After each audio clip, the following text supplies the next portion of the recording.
LEGO themselves describe this set like this: with head-turning design. But does it live up to that description?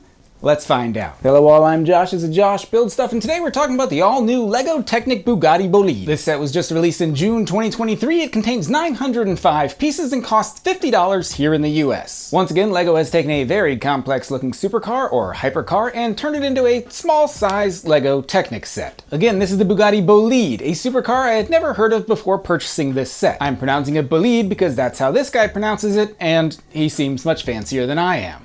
The Bugatti Bolide. The manufacturers themselves say driving this car is like riding on a cannonball, which I like because it reminds me of Jules Verne's From the Earth to the Moon, where they literally propose a plan to get to the moon by riding on a cannonball. They end up going with a cylindroconical shell instead of an actual cannonball, but I digress. My initial thoughts: I really want to like this set. However, I am spoiled. Why am I spoiled? Well, I'm a white male American who grew up in a middle-class family. But I'm also spoiled because, as you may be able to see behind me, I have a couple of the larger LEGO Technic 1/8 scale supercars, and at this smaller scale it's a little harder to be impressed. And I think that's kind of the overarching theme. They've traded detail for scale, they've given us a smaller, more affordable model, but it doesn't look quite as good. However, this isn't entirely LEGO's fault, except for in the fact that they themselves decided to model an incredibly complex looking car and make it very small and make it out of Technic parts. However, I believe LEGO did about all they could with what they had, because this Bolide itself, it is at the far end of the spectrum of crazy looking supercars. I think it's not even a car that's made yet, it's just a concept car. Let's take a look at how this model compares to the real thing in a segment we're calling Accuracy Check.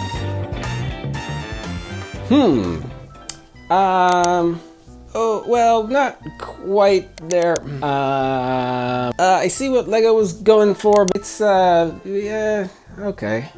Now, with all of that being said, I'm actually very glad that LEGO chose this car to model, because it's actually very cool when you learn about it. Bolide in French literally means fast car, a little on the horseshoe-shaped nose, wouldn't you say? Only 40 of these cars are going to be produced in real life, and so this LEGO Technic version is the only version that any of us will ever own. The real cars are going to cost over $4 million, which makes the $50 price tag of this LEGO model not seem so bad. The real car will have 1,600 to 1,800 horsepower. That's quite the stampede, but I guess horses are more Ferrari's thing. Bugatti was I think it was a French guy in the 1800s, and the top speed of this car will be over 300 miles per hour, which, to put in perspective, if I could drive that speed for 1 hour straight, I could almost make it out of the state of Texas.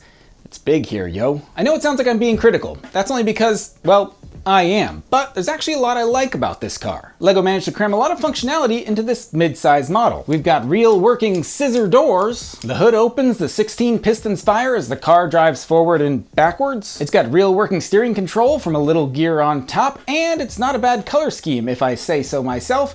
And I do. And it does all of this while maintaining a small size, a sturdy design, and a relatively accurate look. That gets a 10 out of 10 in my Kelly Blue Book. Now, I don't like to complain, but I also wouldn't have said that if I wasn't about to, right? Be weird. Be like, I don't like to complain, and so I'm not going to. Thanks for watching. No, I don't like to complain, but here are some complaints I know others have. This set has way too many stickers for its scale. I understand to get decals and logos and that kind of thing, but it seemed like every other step you were stopping just to apply a sticker. I would say we want more printed parts, but the couple of printed parts that are on this set, well, they don't quite match the colors on the actual molded parts. LEGO still won't make slick tires, yet they insist on making more and more vehicles which only use slick tires. And regarding the design, the combination of all these different sized and shaped, vaguely wing-like Technic plates overlapping randomly kind of makes the final build more closely resemble a pile of scrap metal than the luxury car it's meant to be. And I don't think Bugatti would like their vehicle being referred to as such. But in the end, it doesn't even matter, because this is the only version of this car that any of us will ever own, or probably see with our own eyes, for that matter. But here's the key.